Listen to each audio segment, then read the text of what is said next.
अपनी माँ आंचल के साथ विजयनगर गांव में रहा करती थी। कुछ ही समय पहले उसे पता चला कि उसकी माँ को टीबी की बीमारी है, जिस वजह से अब वो खेती करने नहीं जा पा रही थी। मुझे माफ कर दे बेटी, मेरी बीमारी की वजह से तेरी पढ़ाई भी अधूरी रह गई और तुझे दर दर की ठोकरें खानी पड़ रही है। अब तेरी माँ खेती के काम पर भी तो नहीं जा सकती। माँ, आप ऐसी बातें करके अपना जीवन चलाओ, सब ठीक हो जाएगा। कैसे ठीक हो जाएगा? घर में खाने को कुछ भी नहीं है और ना ही मेरे पास इतने पैसे हैं कि बाहर से कुछ लाकर तुझे खिला सकूं, और ना ही इतनी हिम्मत है कि बाहर जाकर 2 पैसे का काम करके 2 पैसे कमा सकूं। माँ, आप में हिम्मत नहीं तो क्या हुआ, मुझ में तो है ना। मैं सब संभाल लूंगी और काम भी कर लूंगी। आप बस अपनी सेहत का ध्यान रखो। जिसके बाद पलक काम की तलाश में निकल जाती है और दर दर की ठोकरें खाने के बाद वो जा पहुंचती है जमींदार के पास और जाकर बोलती है, जमींदार जी, मुझे काम की सख्त जरूरत है, मुझे कोई काम दे दीजिए। देख पलक, अभी मेरे घर में 3 नौकर है, मुझे काम वालों की कोई कमी नहीं है। हाँ, कोई काम हुआ तो तुझे जरूर याद करूँगा। जमींदार जी, ऐसा मत कहिए, कोई भी कैसा भी काम चलेगा, मुझे काम की सख्त जरूरत है। मेरी माँ बीमार है और घर में खाने को अन्न का एक दाना भी नहीं है। पलक जमींदार के आगे गिड़गिड़ा ही रही होती है कि तभी जमींदार का वफादार नौकर मुन्ना वहाँ आकर बोलता है, जमींदार जी, आपका वो गांव का मोमो स्टॉल तो बिल्कुल नहीं चल रहा है। आप बोलो तो उसको बंद करवा दे, और वो ऑमलेट का स्टॉल बढ़िया चल रहा है, एक और स्टॉल खुलवा देते हैं। हाँ, सही बोल रहे है मुन्ना तू। वैसे भी उस मोमो स्टॉल से मुझे कोई फायदा नहीं हुआ। सोचा था शहरी खाना है, खूब चलेगा, पर नहीं चला, नुकसान हुआ वो अलग। अब जमींदार और मुन्ना की बात सुनकर पलक बोल पड़ी, जमींदार जी, अगर आपको कोई एतराज ना हो तो अपना वो मोमोज का ठेला मुझे कुछ दिन ठेके पर दे दीजिए, मैं उसे चला लूंगी और जो मुनाफा होगा वो हम थोड़ा थोड़ा बांट लेंगे। तू मोमोज का ठेला लगाएगी? तेरे बाप दादा ने कभी मोमोज खाए भी हैं? खाए छोड़, देखे भी हैं। ये सब तेरे बस की बात नहीं है। साहब, अब आज नहीं तो कल वो ठेला वैसे भी बंद करने वाले थे, मुझे एक मौका दे दीजिए, इससे आपका क्या जाएगा, क्या पता आपका मुनाफा होने लगे। साहब सही बोल रही है पलक बेटी, एक कोशिश और करने में क्या परेशानी है। जमींदार अब मुन्ना की बात को सुनकर पलक को वो मोमोज का स्टॉल दे देता है और पलक उस पर स्टीम की वेज और पनीर मोमोज बेचने लगती है। मोमोज ले लो, मोमोज, ताजी ताजी मोमोज, मसालेदार मोमोज, एक बार खाओगी दीवानी हो जाओगी, 20 रुपए प्लेट। पलक पूरा दिन मोमोज बेचती है, पर उसकी दुकान पर 1-2 ग्राहक ही आते हैं। ऐसे ही 2 दिन गुजरते हैं और एक शाम पलक घर आकर रोने लगती है, मेरी बच्ची, दिल छोटा ना कर, आज नहीं तो कल तेरे मोमोज जरूर बिकेंगे। तू इतनी मेहनत कर रही है तो भगवान तेरी मेहनत को जाया नहीं जाने देगा। लेकिन माँ, कब बिकेंगे? मोमोज बिकेंगे इसी उम्मीद में तो मैं रोज स्टॉल लगा रही हूँ, लेकिन मोमोज तो बिकते ही नहीं। पलक अब अगले दिन फिर से मोमोज की स्टॉल को लगाती है। वहाँ उसकी दोस्त रीमा आती है, जो कि उसके साथ पढ़ा करती थी। रीमा उसे पहचान जाती है और उसके पास जाकर कहती है, अरे पलक, तू यहाँ कैसे, और ये काम तूने कब और क्यों शुरू किया? अब पलक रीमा को सब कुछ बता देती है कि उसके ऊपर क्या क्या बीत रही है। ये सब सुनने के बाद रीमा को अफसोस होता है और रीमा कहती है, यार, लड़कियों पर जिम्मेदारी का बोझ कुछ ज्यादा ही होता है, तू फिक्र मत कर, देखना ये काम बहुत अच्छा चलेगा और फिर तू अपनी पढ़ाई भी पूरी कर पाएगी। मुझे पूरी उम्मीद है, हमारी क्लास में वैसे भी तू सबसे समझदार थी, आखिर जिंदगी की इन चुनौतियों में भी तू ही जीतेगी, देख लेना। क्या खाक पढ़ाई, ये मोमोज तो बिकते ही नहीं है बहन, चुनौतियों में जितना तो दूर, मैं तो खुद को हारता हुआ देख पा रही हूँ। अच्छा, वैसे क्या क्या बेच रही है, जरा मुझे तो खिला। अब रीमा को पलक स्टीम पनीर और वेज मोमोज परोस देती है, जिसे खाकर रीमा ने कहा, अरे पगली, प्रतियोगिता का जमाना है, ये कौन खाएगा? तुझे बेचनी है तो स्टीम के साथ फ्राइड मोमोज और कुरकुरे मोमोज बेच। फ्राइड मोमोज तो पता है, ये कुरकुरे मोमोज क्या होता है? अब पलक की बात सुनकर पहले तो रीमा हंसती है, फिर अपना फोन निकालकर उसको कुछ वीडियोस दिखाती है, जिसकी सामग्री पलक कॉपी में लिख लेती है और घर आकर अपने गुल्लक को तोड़कर कुछ सामान ले आती है और अब हर तरह के मोमोज लेकर दुकान पर बेचने लगती है। तभी वहाँ से पास से जमींदार गुजरता है। 4 दिन हो गए तुझे मोमोज बेचते हुए। अगर एक हफ्ते में तेरे मोमोज ना बिके तो मैं स्टॉल बंद करवा दूंगा, समझी? साहब, मैंने कुछ नए मोमोज रखे हैं दुकान पर, आप खाकर तो देखिए। मुझे पूरी उम्मीद है कि आपको ये मोमोज बहुत पसंद आएंगे। जमींदार मुंह बनाकर बिना मोमोज खाए चला जाता है।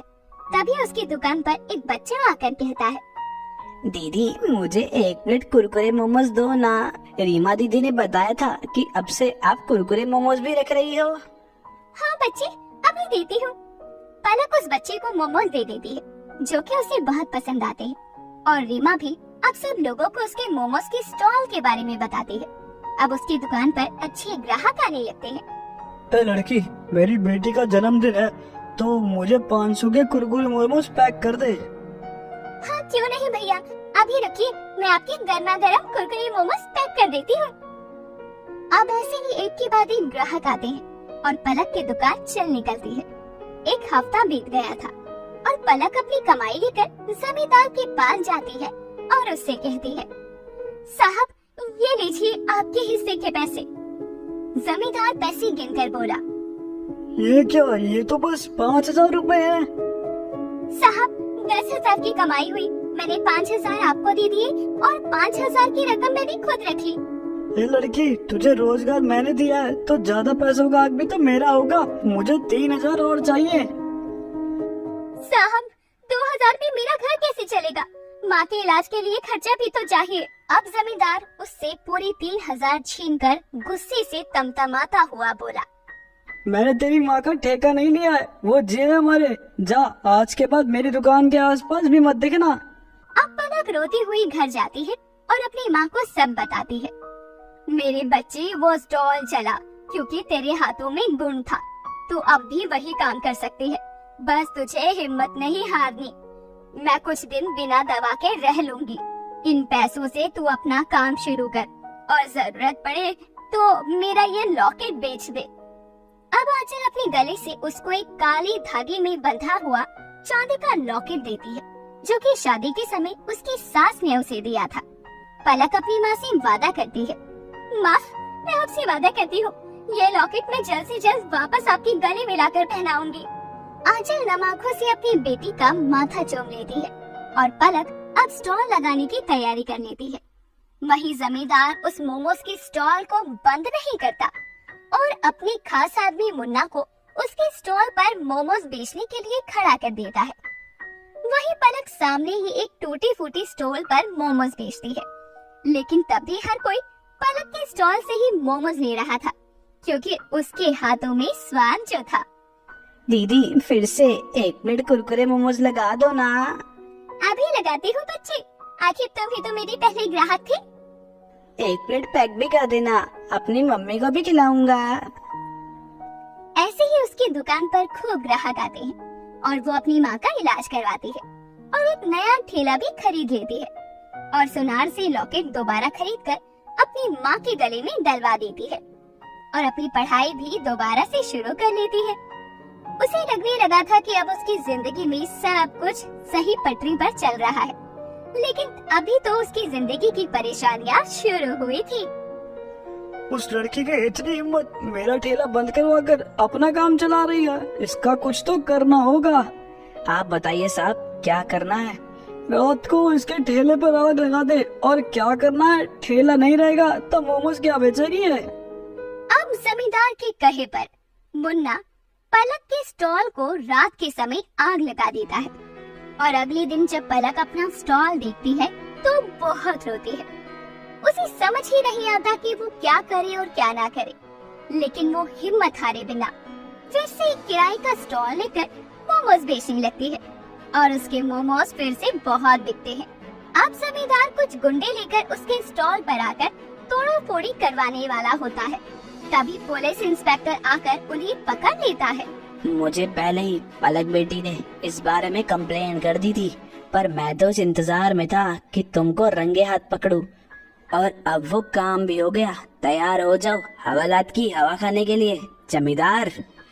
ये सब इस लड़की की वजह से हुआ है। मैं उसको छोड़ूंगा नहीं। तूने मेरा ठेला बंद करवाया, मुझे पुलिस को पकड़वा दिया। साहब, मैं तो कुछ नहीं करती। अगर आप मुझे मेरा सही हिस्सा दे देते। आपका बहुत बहुत शुक्रिया। ना आप मेरा हक मारते और ना ही मैं खुद का काम करने की सोचती और ना ही यहाँ तक पहुँच पाती। आखिर एक गरीब का हक मानकर आपने उस गरीब को ये सिखा दिया कि वो गरीब हर मुसीबत और हर हालात से लड़ सकता है। इंस्पेक्टर साहब, ले जाइए इन्हें। अब जमींदार को पुलिस ले जाती है, जिसके बाद जमींदार को जेल की हवा खाकर अकल आ जाती है। पूरे गांव में उसकी बदनामी होती है, वो अलग। वहीं पलक के कुरकुरे मोमोज बहुत अच्छे बिकते हैं और वो पूरे गांव में कुरकुरे मोमोज वाली के नाम से मशहूर हो जाती है। अर्जुन अपनी बीवी मेघा के साथ गांव से शहर में आता है। गांव में अर्जुन का एक छोटा सा सब्जी कचौड़ी का ठेला था, पर बढ़ती महंगाई और गरीबी की वजह से अर्जुन अपनी बीवी मेघा के साथ शहर में जाकर आलू कचौड़ी बेचने का फैसला करता है और अपने किसी रिश्तेदार की मदद से वो शहर में आ जाता है। शहर पहुंचते ही मेघा अर्जुन से बोलती है, सुनिए जी, हम शहर आ तो गए हैं, पर आपको लगता है कि यहाँ पर हम अपना आलू कचौड़ी बेचने का व्यापार कर पाएंगे? जहाँ चारों तरफ नजर घुमाकर देखिए तो यहाँ तो खाने की कोई कमी नहीं है। जाने कितने तरीके की चीजें बिक रही है। ऐसे में कोई हम गरीबों के हाथ की आलू कचौड़ी क्यों ही खाएगा? अभी तो काम शुरू भी नहीं हुआ मेघा और तुमने पहले ही हार मान ली। सब कुछ अच्छा होगा। ऐसे ही मेघा और अर्जुन दोनों अपने रहने के ठिकाने की तलाश में लग जाते हैं। काफी घूमने और बातचीत करने के बाद आखिरकार उन्हें कुंती नाम की एक महिला के यहाँ किराए पर कमरा मिल जाता है। कुंती उन दोनों को कमरा दिखाकर समझाते हुए बोलती है, अच्छे से रहना और यहाँ पानी की समस्या आती रहती है, तो अपना पीने का, नहाने का, खाना बनाने का और सारा पानी भर कर रख लेना। जी ठीक है, जैसा आप कहें। वैसे तुम दोनों गांव छोड़कर शहर क्यों आए हो? अपना व्यापार करने के लिए। मैं और मेरा पति गांव में आलू कचौड़ी बेचा करते थे, पर उससे हमारा अच्छे से गुजर बसर नहीं हो पा रहा था, इसीलिए अब हम शहर में ही व्यापार करना चाहते हैं। चलो अच्छी बात है, भगवान तुम लोगों को सफलता दे। कुछ दिनों में अर्जुन अपने घर के पास ही एक बाजार में आलू कचौड़ी बेचना शुरू करता है, जहाँ पर पहले से ही काफी सारे फास्ट फूड के ठेले लगा करते थे। इस बीच अर्जुन की आलू कचौड़ी खाने के लिए बस थोड़े बहुत ही लोग आया करते। अर्जुन जितना माल बनाया करता, उसका आधा माल ही बिका करता। ये देखते हुए अर्जुन परेशान होकर अपनी बीवी से बोलता है, मेघा, कुछ समझ नहीं आ रहा है। यहाँ पर तो लोग फास्ट फूड के इतने दीवाने हैं कि कोई आलू कचौड़ी को खाना पसंद ही नहीं करता है। जी, अगर आलू कचौड़ी नहीं बिकी तो हम फिर क्या करेंगे? कमरे का किराया भी तो देना है। मेघा, कोई ऐसी जगह की तलाश करनी होगी जहाँ पर लोग आलू कचौड़ी को पसंद करें और सस्ते दाम में आलू कचौड़ी लेना भी चाहें। ऐसी जगह कहाँ हो सकती है? जी सुनिए ना, हम रेलवे स्टेशन पर आलू कचौड़ी बेचना क्यों नहीं शुरू करते हैं? वैसे भी रेलवे स्टेशन पर हर तरीके की दुकान होती है। अमीर गरीब जरूरी तो नहीं कि हर किसी की जेब में बहुत सारे नोट हो। वहाँ पर हमारा आलू कचौड़ी का व्यापार अच्छा चल सकता है। तुम सही कह रही हो मेघा, मुझे स्टेशन पर ही आलू कचौड़ी बेचने का काम करना चाहिए, पर स्टेशन पर आलू कचौड़ी बेचने के लिए हमें किसी से मदद लेनी होगी। अर्जुन और मेघा इतनी बातें कर रहे होते हैं, तभी वहाँ कुंती आ जाती है और उनकी बातें सुनकर बोलती है, अरे चिंता क्यों करते हो? मैं हूँ ना, मैं तुम्हारी मदद करूँगी। मेरे पति की स्टेशन मास्टर से अच्छी जान पहचान है, वो तुम लोगों का ठेला लगवा देंगे वहाँ पर। आपका बहुत बहुत धन्यवाद मालकिन। कुंती वहाँ से चली जाती है और अगले दिन ही अपने पति से अर्जुन और मेघा के बारे में बात करती है। कुंती का पति स्टेशन मास्टर से बात करता है और अर्जुन का एक छोटा सा ठेला शहर के रेलवे स्टेशन पर लगवाना शुरू कर देता है। आलू कचौड़ी की महक स्टेशन पर आने जाने वाले लोगों को अपनी ओर आकर्षित करने लगी थी। अब हर दिन आने जाने वाले कई यात्री अर्जुन के हाथों की आलू कचौड़ी खाने आने लगते हैं। ऐसे ही एक दिन स्टेशन पर काम करने वाला बिरजू नाम का एक कुली अर्जुन के पास आता है और बोलता है, अरे कैसे हो अर्जुन भैया? मैं ठीक हूँ बिरजू, तुम बताओ कैसे हो? बस सही चल रहा है भैया, जरा एक प्लेट आलू कचौड़ी खिला दो। ये लो अर्जुन, खा लो।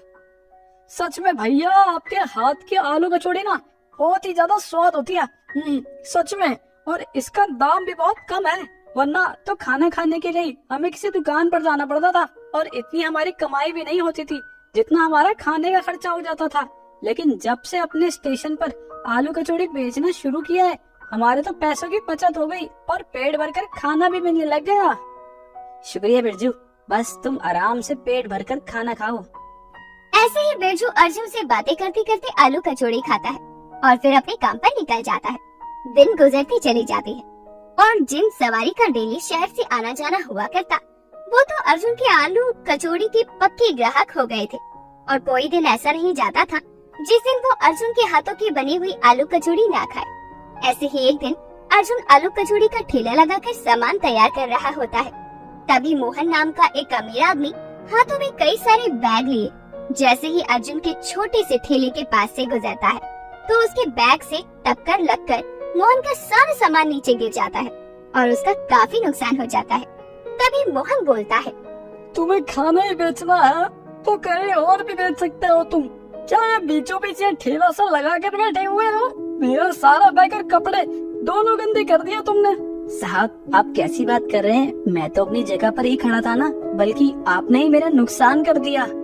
औकात से ज्यादा की बात मत करो। जानते भी हो मैं कौन हूँ? इस शहर की सबसे अमीर हस्तियों में से एक हूँ, पर तुम मुझ पर नाम लगा रहे हो। साहब, मैं कोई नाम नहीं लगा रहा, गलती तो है ही आपकी। आपको देखकर चलना चाहिए था। अब मैं ग्राहकों को आलू कचौड़ी कैसे खिलाऊंगा? आपकी वजह से मेरा कितना माल बेकार हो गया। आप इसका हर्जाना भर दो। अर्जुन के बात से मोहन को गुस्सा आ जाता है और वो अर्जुन के मुंह पर एक करारा तमाचा मार देता है। साथ ही स्टेशन मास्टर के पास जाकर अर्जुन की ही कंप्लेंट कर देता है। बड़े होने के चलते मास्टर को भी मोहन की बात माननी पड़ती है और अगले ही दिन से स्टेशन मास्टर अर्जुन को रेलवे स्टेशन पर ठेला लगाने से मना कर देती है। और ये सारी बातें जब मेघा को पता चलती है तो वो बोलती है, कैसे अजीब लोग हैं शहर में, अपनी गलती भी नहीं मानते और अपने हक का पैसा ही तो मांगा था। कौन सा कोई फ्री का पैसा मांगा था आपने? अब हम दोनों पति पत्नी क्या करेंगे?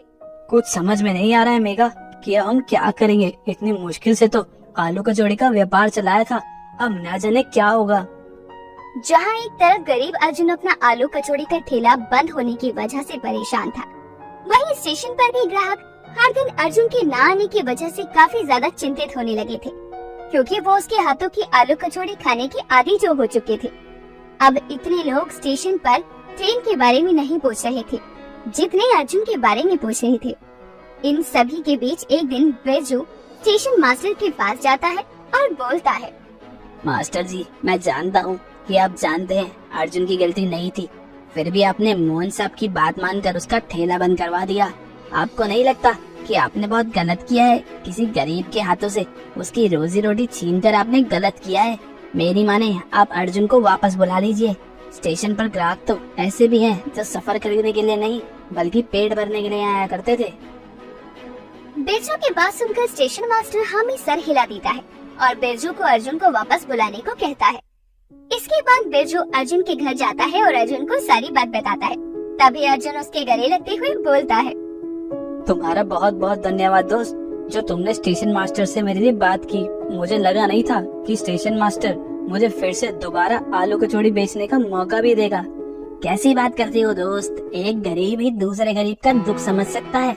मैं बहुत अच्छे से जानता हूँ कि इस बड़ी आबादी वाले शहर में हम जैसे गरीब लोगों के लिए पेट भरना बड़ा ही मुश्किल है। इतना कहकर बिरजू वहाँ से चला जाता है और अगले दिन से अर्जुन फिर से स्टेशन पर आलू कचौड़ी बेचना शुरू कर देता है।